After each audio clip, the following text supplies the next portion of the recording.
आइए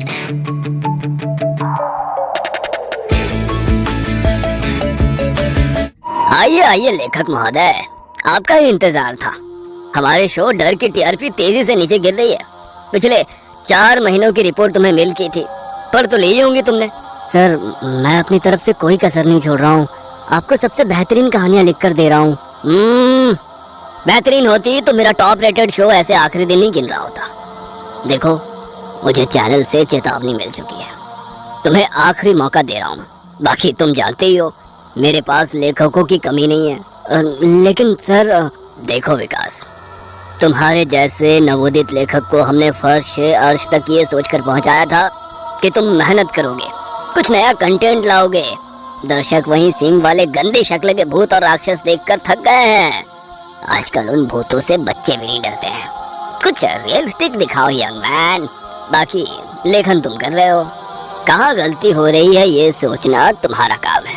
प्रोड्यूसर से खरी खोटी बातें सुनने के बाद विकास अपने घर आ गया था। अब बस भी करो विकास, आज दोपहर से लगातार शराब पी रहे हो और कितनी सिगरेट फूंक चुके हो, कुछ अंदाजा है तुम्हें? रोशनी, मेरे हाथ से यह शो जा रहा है। तुम जानती हो ना कितनी मशक्कत के बाद ये शो मिला था।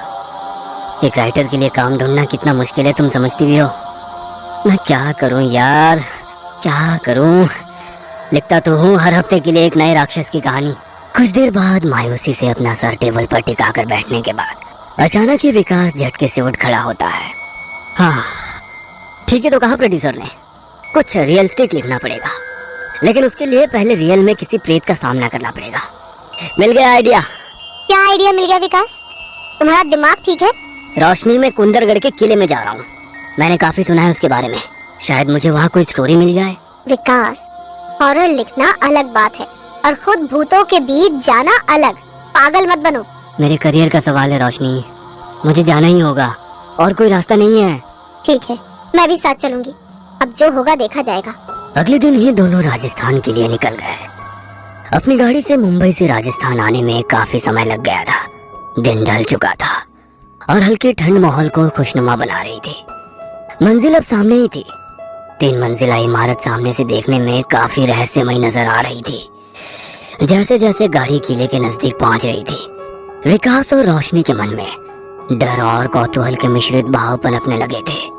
पता नहीं वास्तव में यहाँ कोई कहानी मिलेगी भी या ये सब कोरी अफवाह है। इस बात की भी पूरी संभावना थी कि वहाँ कोई शक्तिशाली साया हो। न जाने अगला पल उनके लिए क्या लेकर आने वाला था। रोशनी ने विकास का हाथ कसकर थाम लिया था। बिना कहे ही दोनों एक दूसरे के लिए चिंतित थे। कुछ ही देर में वे किले के सामने थे। कुंदरगढ़ का किला 5 मंजिला भवन था। किसी समय में भव्यता की मिसाल रहा ये किला अब लगभग जर्जर हो चुका था, जिसकी 2 मंजिल जमीन के भीतर थी। किंतु वहां जाने का साहस कभी किसी ने नहीं किया। विकास मन बना चुका था कि वह एक बार नीचे की मंजिल भी जरूर देखेगा। किले में प्रवेश करते हुए शाम के 7:30 बज गए थे। हल्का धुंधला सा छाने लगा था। पूर्णिमा की चांदनी रात और गहराते धुंधले ने मानो उस जर्जर हो चुके किले में जान फूंक दी थी। ऐसा लगता था जैसे अभी ये अपनी कहानी कह उठेगा। विकास और रोशनी किले के भीतर पहुंच गए थे। किले को इस तरह से बनाया गया था कि चंद्रमा की चांदनी छिटक कर हर भाग में हल्का उजाला कर रही थी। थकान हो रही है विकास, चलो खाना खाकर थोड़ा सुस्ता लेते हैं, उसके बाद किले में घूमेंगे। रोशनी, तुम्हें डर तो नहीं लग रहा है ना? तुम हो ना मेरे साथ, भूतों के जन्मदाता। इतने ही प्रेतों की नियति तुमने अपने हाथों लिखी है। तुम्हारे होते हुए मुझे भला क्या डर? जानता हूँ तुम्हें डर लग रहा है। कहीं ना कहीं इस किले की खामोशी मुझे भी डरा रही है, लेकिन हिम्मत रखनी होगी। तुम चाहो तो अभी भी वापस जा सकती हो। प्लीज विकास, छोड़ो ये सब। रोशनी ने विकास के कंधे पर सर रख दिया। कुछ देर तक रोशनी ऐसे ही विकास के कंधे पर सर रख कर बैठी रही। ऐसा नहीं लग रहा कि अचानक ठंड कुछ ज्यादा ही बढ़ गई है? हाँ ठीक कह रही हो। चलो अपनी टॉर्च पकड़ लो, अब अंदर चलते हैं। विकास और रोशनी टॉर्च के साथ बड़ी सावधानी से धीरे धीरे आगे बढ़ रहे थे। तभी अचानक रोशनी को वहाँ कोई दिखा। कहाँ कोई है? अरे बाबा, तुम अपने परछाई से भी डरोगे क्या अब? विकास रोशनी को समझाता रहा, मगर रोशनी मानने को तैयार नहीं थी। उसे वहाँ कोई आकृति दिख रही थी। विकास और रोशनी वीडियो कैमरा ऑन करके टॉर्च के प्रकाश में आकृति की दिशा में आगे बढ़ते हैं। अरे ये कौन है? ये तो कोई गांव की लड़की लग रही है। देखो इसका पहनावा, इसके बाल और आभूषण। आजकल ऐसे कपड़े कौन पहनता है? लेकिन ये इतनी रात को यहाँ क्या कर रही है? तभी वो लड़की पलटकर उनकी ओर देखती है। बेहद खूबसूरत सी लड़की, पैरों में मोटी मोटी झांझर पहने, तनखे तक की लंबाई वाला घाघरा और लाल रंग की सुंदर सी चोली, महावर से रंगे हाथों को अपने चेहरे पर ढककर वो टॉर्च की रोशनी से बचने का प्रयास करने लगती है। विकास सकपकाकर टॉर्च बंद कर देता है। जैसे ही दोबारा टॉर्च ऑन होता है, लड़की अपनी जगह से गायब हो चुकी होती है। विकास और रोशनी के हाथ पांव ठंडे पड़ने लगते हैं। विकास फटी हुई आंखों से रोशनी की ओर देखता है। रोशनी की आंखों में भी डर साफ दिखाई पड़ रहा था। तभी झांझर की आवाज सुनाई पड़ती है। विकास देखो वो रही, लेकिन ये जा कहाँ रही है? विकास रोशनी को इशारे से चुपचाप पीछे पीछे चलने के लिए बोलता है। रात के तकरीबन 12 बज रहे थे। आधी रात को एक खामोश किला सन्नाटे को चीरती हुई झिंझुरों की जाए जाए और बीच बीच में नसों को भेदती हुई उल्लुओं की ओ के साथ झांझर की झंझन माहौल को बहुत भयावह बना रही थी। एक हाथ में कैमरा और दूसरे हाथ से रोशनी का हाथ पकड़े विकास आगे बढ़ रहा था। लड़की एक सीढ़ियों के पास जाकर 2 पल को ठहर जाती है और मुड़कर इधर उधर देखने लगती है। फिर नीचे की ओर उतरती सीढ़ियों पर जाते हुए आंखों से ओझल हो जाती है। वो दोनों भी पीछे पीछे सीढ़ियां उतरने लगते हैं। सीढ़ियों के साथ ही लगे बोर्ड पर चेतावनी लिखी है, सीढ़ियों से नीचे जाना मना है। नीचे कुछ पैरानॉर्मल एक्टिविटीज नोटिस की गई है।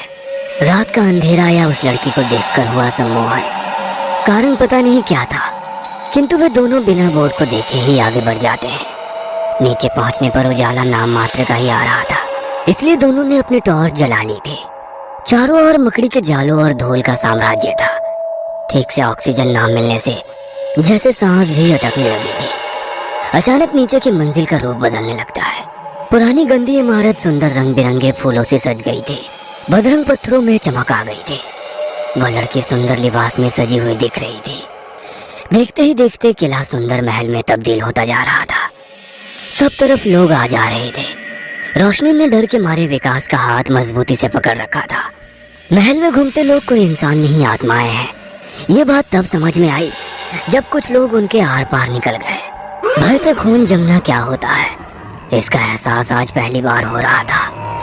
रोशनी और विकास एक भूत की तरह खड़े सारा नजारा देख रहे थे। उनकी आंखें डर से फटी हुई थी और पैर कंपकपा रहे थे। तभी उस लड़की को उसकी सखियां सजाने लगती है। राजस्थानी लोकगीत और ढोलक की थाप पूरे महल में सुनाई पड़ने लगती है। वहां होती अफरा तफरी से ऐसा लग रहा था मानो कोई उत्सव या ब्याह का माहौल हो। तभी एक सैनिक जैसा दिखने वाला आदमी आकर इशारों में कुछ कहने लगता है। उसकी बात सुनकर हर तरफ रोना पीटना मच जाता है और महल की सारी औरतें एक जगह इकट्ठे होने लगती हैं। अचानक ही सारे पुरुष हथियार लेकर बाहर की ओर भागने लगते हैं। कुछ पल के बाद एक सैनिक गर्दन झुकाकर शोक समाचार सुनाता है। राजकुमारी जी, कुंवर सा नहीं रहे। नहीं। सा केवल कुंवर सा ही नहीं, आपके भाई और पिताजी भी युद्ध में वीरगति को प्राप्त हो गए। ब्याह से पहले ही जिस कुंवर ने मेरे मान की खातिर अपनी जान दे दी, मैं प्रण लेती हूँ उस कुंवर के अलावा कोई मुझे छू भी न सकेगा।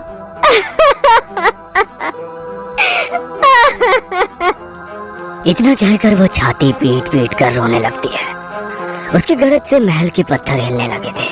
विकास और रोशनी एक कोने में सहमे खड़े थे। महारानी, दुश्मन किले के पास पहुंच गए हैं। संदेश भिजवाया है, आज से आप और ये किला उनकी अधीनता स्वीकार कर लें, नहीं तो भयंकर रक्तपात होगा और किले को रक्त से स्नान करा दिया जाएगा। इतना सुनते ही राजकुमारी और महल में उपस्थित औरतें विलाप करने लगी। उनके रुदन से लग रहा था कि कानों की नसें फट जाएंगी। विकास और रोशनी ने अपने कानों पर हाथ रख लिया था। अगले ही पल महल में प्रकाश के लिए जलाई गई लकड़ियों को उठाकर राजकुमारी ने स्वयं को आग लगा ली। एक एक करके सारी महिलाएं एक दूसरे से घेरा बनाकर खड़ी हो गई। किले में जीवित महिलाओं की चिता जल रही थी। उनकी चीखें सीने को भेद रही थी। राजकुमारी सहित अनेक महिलाओं को ऐसा जलता देखकर रोशनी खुद पर से नियंत्रण खो बैठती है और उसकी चीख निकल जाती है। रोशनी की चीख से वहां पर अब तक रचा गया तिलिस्म खत्म होने लगता है। महल में लटके भारी खूबसूरत झूमर मकड़ी के जालों और धूलों में बदलने लगे थे। चमचमाती दीवारें टूटे पत्थरों में बदल रही थी। वह खूबसूरत राजकुमारी अर्धजली अवस्था में भयंकर चेहरे के साथ रोशनी की ओर बढ़ने लगी थी। धीरे धीरे किले में उपस्थित सारी आत्माएं चलते हुए रोशनी की ओर बढ़ने लगी। अभी तक उजाले में नहाया हुआ किला फिर से गहरे अंधेरे में डूब गया था। अंधेरे में वे साए उनकी ओर तेजी से बढ़ रहे थे। विकास, विकास कुछ करो। क्या हम यहाँ से बाहर नहीं निकल पाएंगे? तुम्हारी कहानियों में तो अंत में हमेशा आत्मा ही पराजित होती है। कुछ तो सोचो। यहाँ नहीं आना चाहिए था, नहीं आना चाहिए था।